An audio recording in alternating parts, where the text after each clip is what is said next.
నమస్తే, welcome to special focus. మరికొన్ని గంటల్లో అమెరికా చరిత్రలో మరో అధ్యాయం మొదలు కానుంది. జనవరి 20న డొనాల్డ్ ట్రంప్ అమెరికా అధ్యక్ష పీఠాన్ని రెండోసారి అధిరోహించనున్నారు. ఇది నిజానికి చారిత్రక ఘట్టమనే చెప్పాలి. ఎన్నికల్లో ట్రంప్ సాధించిన విజయం ఇదివరకు ఏ ప్రెసిడెంట్కు రాలేదు. అలాంటి ట్రంప్ గద్దెనెక్కక ముందే సంచలన నిర్ణయాలు తీసుకున్నారు. తన టీంలో తీసుకున్న వ్యక్తుల నుండి జాతీయంగా అంతర్జాతీయంగా ఆయన ప్లాన్ ఏంటో ఆల్మోస్ట్ అర్థమయ్యేలా చేశారు. ఇప్పుడు అధికారికంగా వైట్ హౌస్ ఎంట్రీ తీసుకుంటున్న ట్రంప్ పాలన ఎలా ఉండబోతోంది?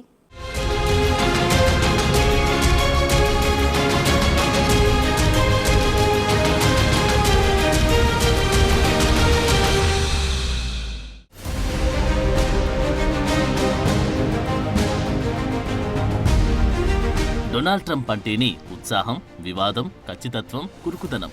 ఆయన ఏం మాట్లాడినా, ఏం చేసినా అది అంతర్జాతీయంగా చర్చనీయాంశం. అమెరికాను అగ్రరాజ్యంగా నిలబెట్టడానికి ఎంత దూరమైనా వెళ్లడం, ఎలాంటి వివాదాస్పద నిర్ణయాలైనా తీసుకోవడం ఆయనకిష్టం. అంత తేలిగ్గా అర్థం కాని మనస్తత్వం ఆయన సొంతం. The one and only Donald Trump జనవరి 20వ తేదీన అధికారికంగా అధ్యక్ష పదవిని చేపట్టబోతున్నారు.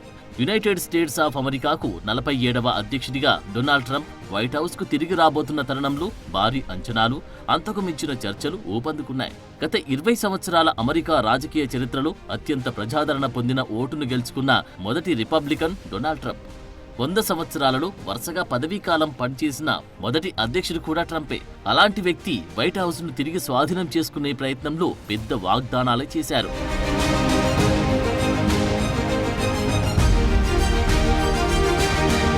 అధికారం చేపట్టిన మొదటి రోజుని అమెరికన్ చరిత్రలో ఎప్పుడూ చూడని విధంగా అతిపెద్ద బహిష్కరణ కార్యక్రమాన్ని ప్రారంభిస్తారని ట్రంప్ ఎన్నికలకు ముందే షాక్ ఇచ్చారు. ఇల్లీగల్ మైగ్రేషన్ గురించి ఆయన చేసిన ఈ వ్యాఖ్యలు ఇప్పుడు చాలా మంది గుండెల్లో రైళ్లు పరిగెత్తిస్తున్నాయి. అంతేనా, చాలా మంది నేరస్తులను బయటకు తీసుకురాబోతున్నామంటూ బాంబు పేల్చారు. శిలజ ఇంధనాలు, పన్ను కోతలపై ఎక్కువ ప్రాధాన్యతనిస్తూ ఆర్థిక వ్యవస్థను పునరుజ్జీవింపజేస్తానని కూడా ట్రంప్ మాటిచ్చారు. ఇంతకు ముందు ఎవరు చూడని ఆర్థిక వ్యవస్థను యుఎస్ చూడబోతుందన్నారు. అందరూ అమెరికాకు తిరిగి వస్తారంటూ ఇంటిచ్చారు. ఇటీవల విజయంతో ఇప్పుడు రిపబ్లికన్లు, యుఎస్ కాంగ్రెస్, వైట్ హౌస్ రెండింటినీ నియంత్రిస్తారు. ట్రంప్ మొదటి పదవీ కాలంలో US grand old party Republican చాలా నెమ్మదిగా కదిలిందనే కామెంట్ల మధ్య మళ్లీ ఆ తప్పులు చేయమని పాలన అందించడానికి ట్రంప్ సిద్ధపడినట్టు తెలుస్తోంది. అందుకే మొదటి రోజు నుండి ట్రంప్ దూకుడు పెంచే అవకాశం ఉంది.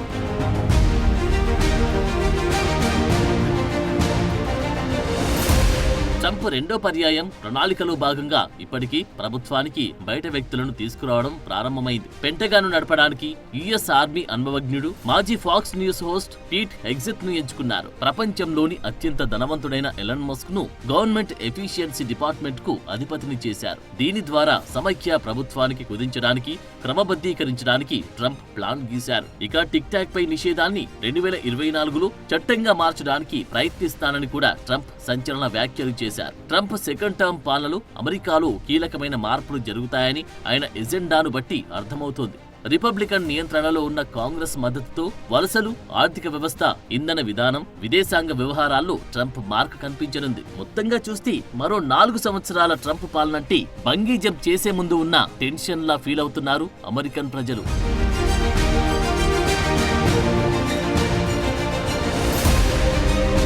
ముఖ్యంగా ఇమిగ్రేషన్, బోర్డర్ పాలసీ వ్యవహారంలో ట్రంప్ కఠిన వైఖరి కనిపించనుంది. ఇందులో భాగంగా సరిహద్దు భద్రత, అక్రమ వలసలపై ట్రంప్ ఉక్కుపాదం మోపుతారు అనడంలో సందేహం లేదు. సరైన పత్రాలు లేని వలసదారులను లక్ష్యంగా చేసుకుని సామూహిక బహిష్కరణ కార్యక్రమాన్ని ప్రారంభించడం, వివాదాస్పదమైన రిమాండ్ ఇన్ మెక్సికో విధానాన్ని పునరుద్ధరించడం ఆయన కీలక హామీల్లో భాగంగా ఉన్నాయి. దీని ప్రకారం అమెరికాలోకి రావాలనుకునే వాళ్ళు యునైటెడ్ స్టేట్స్ బయటే విచారణల కోసం వేచి ఉండాలి. యుఎస్ సౌత్ బోర్డర్ ను మూసివేయడానికి, పౌరులు కాని వారికి, పత్రాలు లేని వలసదారుల పిల్లలకు కూడా జన్మ హక్కు పౌరసత్వాన్ని తీసేస్తామని అన్నారు. దీనికి టైటిల్ 42 ప్రజారోగ్య చర్యను ఉపయోగించుకుంటారని కూడా ట్రంప్ వెల్లడించారు. అయితే ఈ చర్యలు తీసుకోవాలంటే రాజ్యాంగ సవరణలు అవసరం.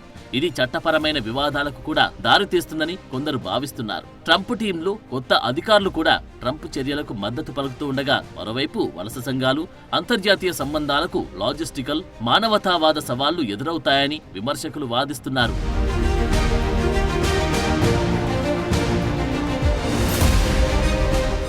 ట్రంప్ టైం మొదలైందంటే ప్రపంచమంతా అలర్ట్ కావాల్సిందే. ఎందుకంటే ఆయన దేశీయ విధానాల నుండి విదేశీ వ్యవహారాల వరకు సంచలన నిర్ణయాలు తీసుకుంటారు.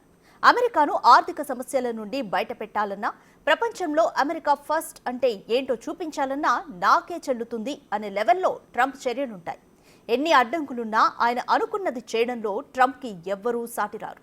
కానీ అదే ఇప్పుడు కొందరిలో ఆందోళనను పెంచుతోంది.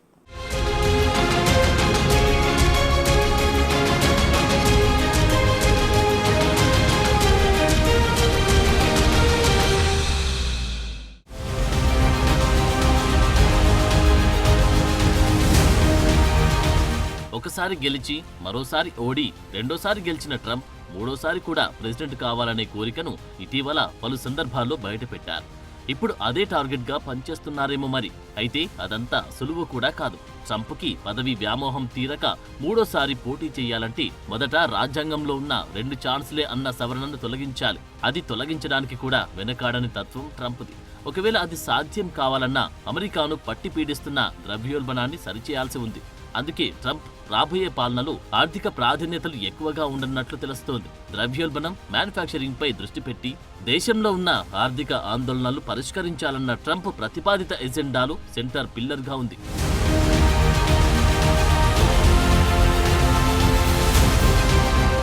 అమెరికాను ఆర్థిక సమస్యల నుంచి బయటపడేయడానికి దేశీయ చమురు తవ్వకాల కోసం ఒత్తిడి చేయడం, ముఖ్యంగా చైనా, మెక్సికో, కెనడా నుండి దిగుమతులపై సుంకాలను పెంచడం ద్వారా ద్రవ్యోల్బణాన్ని ఎదుర్కోవాలని, వినియోగదారుల ఖర్చులను తగ్గించాలని ట్రంప్ హామీ ఇచ్చారు.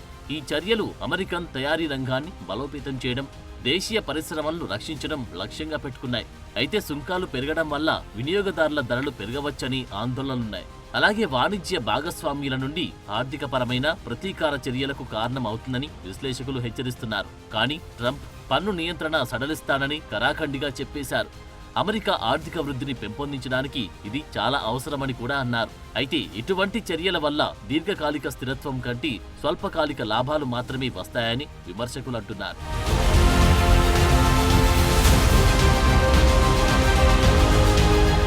ఇక జో బైడెన్ విధానాలకు పుల్ స్టాప్ పెడుతూ ఎనర్జీ, ఎన్విరాన్మెంట్ రంగంలో ట్రంప్ ఎజెండాపై విమర్శలున్నాయి. బైడెన్ శకం విధానాలకు ఇది పూర్తిగా తిరోగమన విధానంగా కనిపిస్తోంది. పారిస్ ఒప్పందం నుండి మరోసారి వైదొలగాలని, సమైక్య భూములు, జలాల్లో చమురు తవ్వకాలపై పరిమితులను ఎత్తివేస్తామని ట్రంప్ పట్టుబడుతున్నారు. ఇంతకు ముందు ఎన్నడూ లేని విధంగా అమెరికన్ ఎనర్జీని తయారు చేస్తుందని అంటున్నారు. అలాగే పునరుత్పాదకత ఇంధన ప్రాజెక్టులకు సమైక్య నిధులను నిలిపివేయడం, కొత్తగా విండ్ ఎనర్జీ అభివృద్ధి నిషేధించడం, విద్యుత్ వాహనాల ప్రోత్సాహకాలను రద్దు చేయడం వంటి ఇతర ప్లాన్లు కూడా ట్రంప్ చేస్తున్నారు. అయితే ఈ ప్రతిపాదనలు శిలజ ఇంధన ఉత్పత్తిని విస్తరించడంపై కూడా ట్రంప్ దృష్టిని రూఢి చేస్తున్నాయి. కానీ మరింత దారుణంగా మారుతున్న క్లైమేట్ చేంజ్ తగ్గడం, క్లీన్ ఎనర్జీ ఇన్నోవేషన్ల వల్ల దీర్ఘకాలిక పరిణామాలు ఉంటాయని పర్యావరణ న్యాయవాదుల నుండి విమర్శలు ఎదురవుతున్నాయి.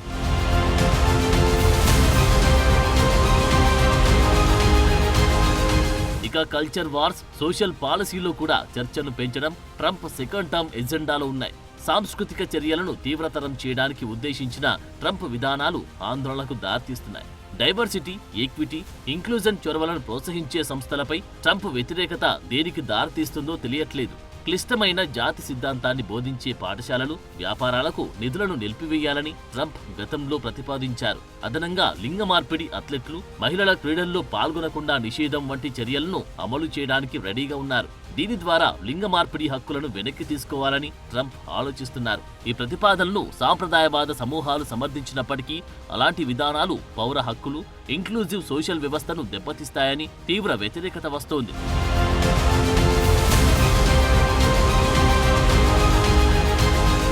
ఇక ట్రంప్ విదేశాంగ విధానంలో మార్పులు కూడా చర్చకు దారితీస్తోంది. అమెరికా ఫస్ట్ అనే నినాదంతో ట్రంప్ గెలిచిన మాట వాస్తవం. అయితే అంతర్జాతీయ వేదికపై ట్రంప్ చెబుతున్న అమెరికా ఫస్ట్ సూత్రాలు వివాదాలకు కారణమవుతాయి. క్యూబా, వెనిజులాపై ఆంక్షలను తిరిగి అమలు చేస్తానని ట్రంప్ ఇప్పటికీ హామీ ఇచ్చారు. తన చర్యలను నిరంకుశ పాలనపై ఒత్తిడి తెచ్చే విస్తృత వ్యూహంలో భాగంగా సమర్థించుకుంటున్నారు. అలాగే ఉక్రెయిన్లో జరుగుతున్న వివాదం గురించి ట్రంప్ మాట్లాడుతూ 24 గంటల్లో యుద్ధానికి ముగింపు పలకడానికి చర్చలు జరుపుతానని ట్రంప్ అన్నారు. అయితే అలాంటి ప్రతిష్టాత్మక టార్గెట్ ని ఎలా సాధిస్తారనేది మాత్రం చెప్పలేదు. మరోవైపు ఇజ్రాయెల్, హమాస్ సీజ్ డీల్ తన వార్నింగ్ వల్లే జరిగిందని ప్రచారం చేసుకుంటున్నారు. గ్రీన్లాండ్ను అమెరికాలో కలుపుకొని తీరుతానంటున్నారు. ఏది ఏమైనప్పటికీ ఇప్పుడు ట్రంప్ ద్వైపాక్షిక ఒప్పందాలకు ప్రాధాన్యతనిస్తారు. అలాగే అమెరికా వ్యూహాత్మక ప్రయోజనాలను ప్రతిబింబించేలా పొత్తులను పునఃసమీక్షించాలని భావిస్తున్నారు.